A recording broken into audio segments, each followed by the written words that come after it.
जब इटावा में ब्राह्मण और यादव एक दूसरे की जात पूछकर धर्म तय कर रहे थे, तब वहीं से शुभांशु शुक्ला बिना जात पूछे अंतरिक्ष की ऊंचाई नाप रहे थे।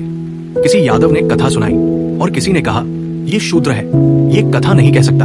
उसे अपमानित किया गया, उसके बाल काट दिए गए और यहाँ तक कि मूत्र से शुद्ध करने की कोशिश की गई। किस युग में जी रहे हैं हम? क्या धर्म अब सेवा नहीं, सिर्फ जातियों का अहंकार बन गया है?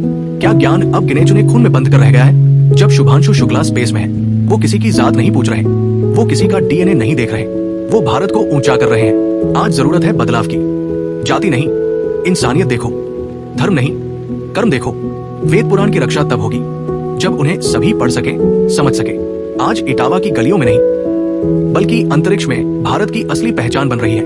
और अगर हम अब भी लड़ते रहे जात पात पर, तो शायद अगला शुभांशु किसी और देश के लिए उड़ जाएगा और हम बस एक दूसरे के बाल काटते रह जाएंगे। सोचिए, क्या कथा सुनाना पाप है, या पाप वो सोच है जो जाति के नाम पर किसी को अपवित्र समझती है? जिन्हें हम शूद्र कहकर अपमानित करते हैं, वो ही कल भारत का नाम रोशन कर सकते हैं। संदेश साफ है, अगर वक्त को सही दिशा दो तो नाम भी इतिहास बन जाता है, और अगर दिमाग को छोटा रखो तो लड़ाई सिर्फ मोहल्ले तक सिमट जाती है। आज हमें लड़ना है गरीबी से, अशिक्षा से और पिछड़ी सोच से, ना कि एक दूसरे से।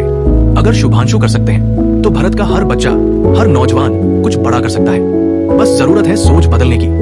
जात नहीं, जज्बा जरूरी है, धर्म नहीं, दिशा जरूरी है। शुभांशु ने हमें सिखाया कि सच्चा धर्म जाति में नहीं, कर्तव्य और कर्म में होता है। और अगर तुम आज भी जात पात में उलझे हो तो याद रखो, दुनिया आगे निकल रही है और तुम सिर्फ एक सरने में खोए हो।